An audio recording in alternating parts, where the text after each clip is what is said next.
Disclaimer. This is a topic that goes way deeper than the depth I'm diving into in this video. This video is not a breakdown of Atlanta gang politics. In this video, my plan is to take an overall look at Lil Tony's life and legacy, commenting on what I feel could have led him into getting involved in street politics, and explaining how I feel Lil Tony is one of the most talented artists coming out of Atlanta, both versatility-wise and lyrically ability-wise. Thanks! I hope you enjoy. Apologies in advance for my voice. I'm kinda sick at the moment, so if that comes through, my apologies. With that out the way, let's get into the video. Lil Tony is an up-and-coming drill sensation who would be among one of the first waves of the new wave of Atlanta rappers, alongside artists like Huncho, 24 Left Eye, No Diddy, and his past friend, current opposition, Lil Birdie. Arguably being one of the hardest working and most lyrically gifted artists out of the bunch, this is the story of Lil Tony, ATL's overlooked prodigy.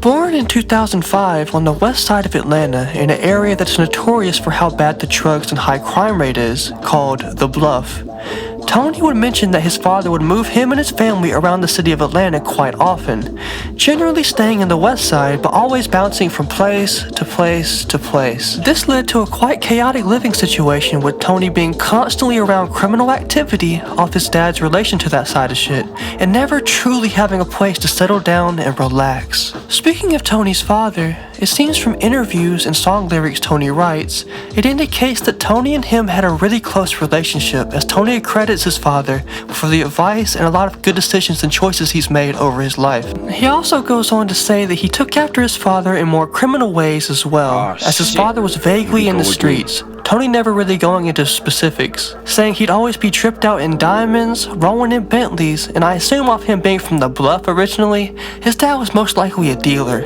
especially with that amount of money back then. With all that being said, however, the game that Tony's father would impart onto him must have had some effect, as Tony seems to move ultra smart from interviews, and he seems to have a really good grasp on life, which I'd say is pretty good to see. In his Off the Porch interview, Tony does express that he and his family was exposed to violence very early on, along with many of the negative aspects of street activity his father partook in, leading Tony to see many a thing he probably shouldn't have. Though, on the other side of that coin, this lifestyle also led to Tony seeing nice cars, nice jewelry, nice girls, which in his head is what he focused on because it's things that he personally wanted.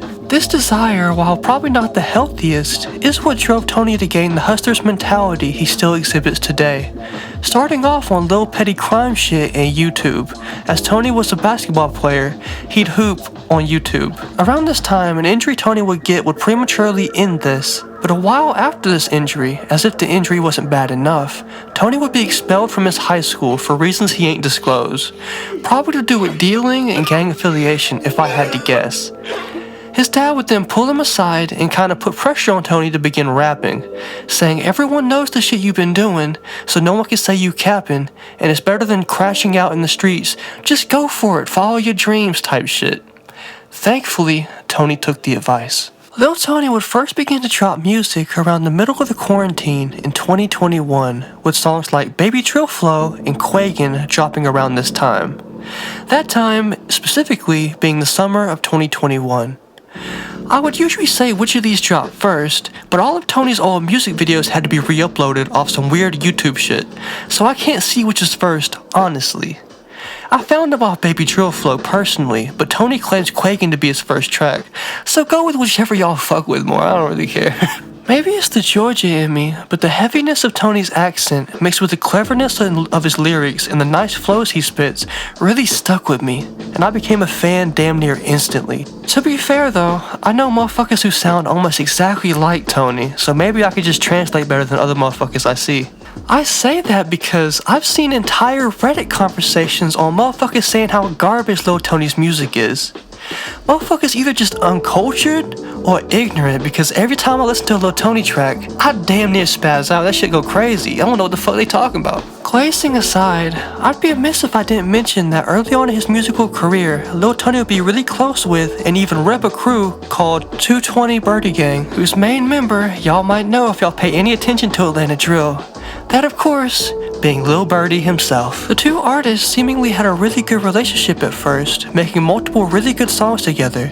Some examples being Gen 5, which is sitting at a whopping 1.6 million views right now, and another smaller track called Lost My Top, sitting at a smooth 200,000. There were more tracks, but Birdie's salty ass deleted them on some ho shit after Tony fell out with the 220 Birdie gang. Looking into the reasons that Tony and Lil Birdie fell out, I only found rumors and whispers. One Redditor saying that Tony and Birdie fell out after Birdie backdoored Lil Tony for a Draco. After this, Tony and Birdie began hanging with each other's ops and doing the usual online gang taunting, also common in drill.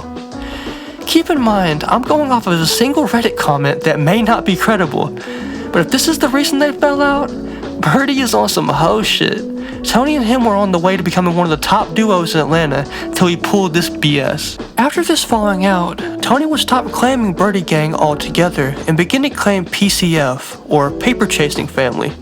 Originally starting as a music group of 220 members and other affiliates from their area, PCF is a gang coming from Riverdale area and other west side areas of Atlanta, who is now anti-220 and is actively warring and beefing with 220 Birdie Gang due to the situation with Lil Tony, among other behind the scenes beefs that we have no idea about. This beef is still ongoing today in 2025, as even recently there have been rumors of Lil Tony getting shot by a 220 member, which would pretty soon be debunked after Lil Tony responded by saying, "Nah, I'm good." This would lead to Birdie banning Lil Tony from their corner store, which would lead Tony to go right to their corner store to post a video, post it up being like, "Yo, who's banned from where?"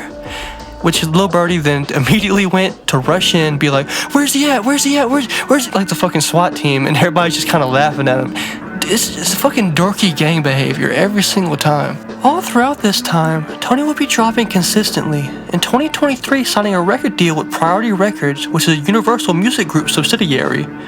Tony officially had industry backing, and as soon as it hit, his music video quality shot up drastically. On July 7th, 2023, Tony will go on to drop one of his more popular songs to date.